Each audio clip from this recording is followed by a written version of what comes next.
Okay, question number 1. Tell how many common tangents the circles have and draw them. I like to first begin by drawing a segment that connects the centers of the circles. Now, if I draw a common tangent, my common tangent does not intersect this segment, which means it must be an external tangent. When I draw my second common tangent line, again, it does not cross the segment that connects the center of the circles. So in this particular problem, we have 2 common external tangents. When we take a look at the next one, if I draw a line that connects the centers of the circles, and if I try to draw a tangent line, this tangent line is not a common tangent, it's only tangent to the larger circle. If I try to draw a tangent line, this line is only tangent to the smaller circle, and it's a secant to the larger one. Therefore, there are no common tangents. Tell whether the common tangent is internal or external. I first will construct a segment that connects the centers of the circle, and notice this common tangent intersects this segment. This means it's an internal tangent. When I construct a segment that joins the 2 centers, notice that this common tangent does not intersect this segment that joins the center of the circles. Therefore, it is an external tangent. If point B is a point of tangency, find the radius r of circle C. We'll begin by writing the Pythagorean theorem, r squared plus 9 squared is equal to r plus 6 squared. R squared is r squared. 9 squared is 81 is equal to r squared plus 12r plus 36. Remember, the expansion of a plus b squared is equal to a squared, we square the first term, plus 2ab, we multiply the first term times the second term and double it, plus b squared. Now we will subtract r squared from both sides, leaving us with 81 is equal to 12r plus 36. Subtract both sides by 36. 81 minus 36 is 45. Divide both sides by 12. R is equal to 3 and 3/4, or simply 3.75. Error analysis. Describe and correct the error in determining whether segment XY is a tangent to circle Z. Let's first check to see if this statement is correct. 11 squared plus 60 squared is equal to 61 squared. 11 squared is 121 plus 60 squared, which is 3,600, is equal to 3,721. When we find the sum of the left side, we have 3,721 is equal to 3,721.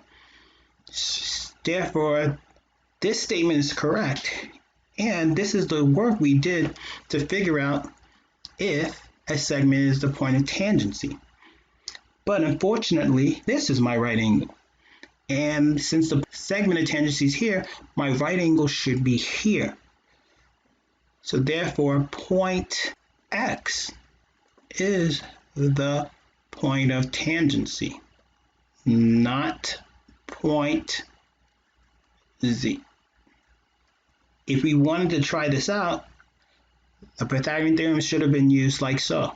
11 squared plus 61 squared is equal to 60 squared.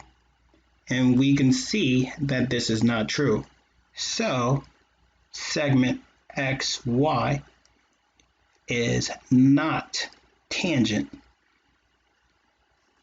to circle Z.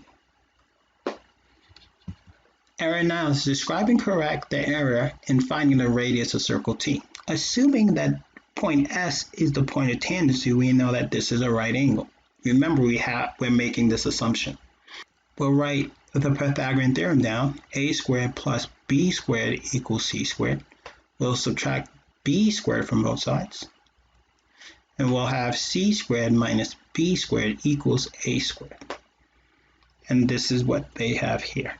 So I'm just writing it just like they have it. C squared is 39 squared minus 36 squared is equal to a squared. 39 squared is 1521 minus 1296 is equal to a squared. Therefore, a squared is equal to 225. Now we will take the square root of both sides. And since we're dealing with a distance, we're only going to use the principal square root. A is equal to 15, which is what they have. So upon first glance, it would seem like there is an error. But remember, the radius is only half the diameter. So B is finding the length of US. If we're trying to find the radius, we're trying to find the length of TU or TS in this case. So therefore, the radius will be equal to half of 15. Our answer would be 7.5 or 7.5. If point B and D are points of tangency, find the value or values of x. Since we have a common external point and we have 2 points of tangency to the same circle, we know that this segment is congruent to this segment. Therefore, we can say segment AB is congruent to segment AD. If the segments are congruent, therefore their lengths are equal by the definition of congruent segments. And most students wouldn't write these 2 steps down, but it's good practice. They will just substitute the value, saying that 2x squared plus 4 is equal to 22. To solve this, we'll simply subtract 4 from both sides, leaving us with 2x squared is equal to 18. Divide both sides by 2. X squared is equal to 9. And now simply take the square root of both sides, leaving us with the absolute value of x is equal to 3. Therefore, x is equal to plus or minus 3. A second way of doing this is once we have 2x squared plus 4 is equal to 22, we may want to set everything equal to 0 by subtracting 22 from both sides, leaving us with 2x squared minus 18 is equal to 0. Now we can factor out the 2, leaving us with 2 times x squared minus 9 is equal to 0. We notice that we have the difference of squares, so 2 times x plus 3 times x minus 3 is equal to 0. By using a zero product property, we'll end up with x equals negative 3 or x equals 3. And the last and final way we can solve this would be once we have 2x squared minus 18 is equal to 0, we can divide through by 2. This will leave us with x squared minus 9 is equal to 0. Again, the difference of squares. Leave us with the quantity x plus 3 times the quantity x minus 3 is equal to 0. Use the zero product property, x plus 3 equals 0, x minus 3 equals 0. And x will equal negative 3, or x will equal 3. Let's take a look at this last and final question. If points B and D are points of tangency, find the value of x. Since we have a common external tangent and point B and D are tangent points, we know that this segment is congruent to this segment.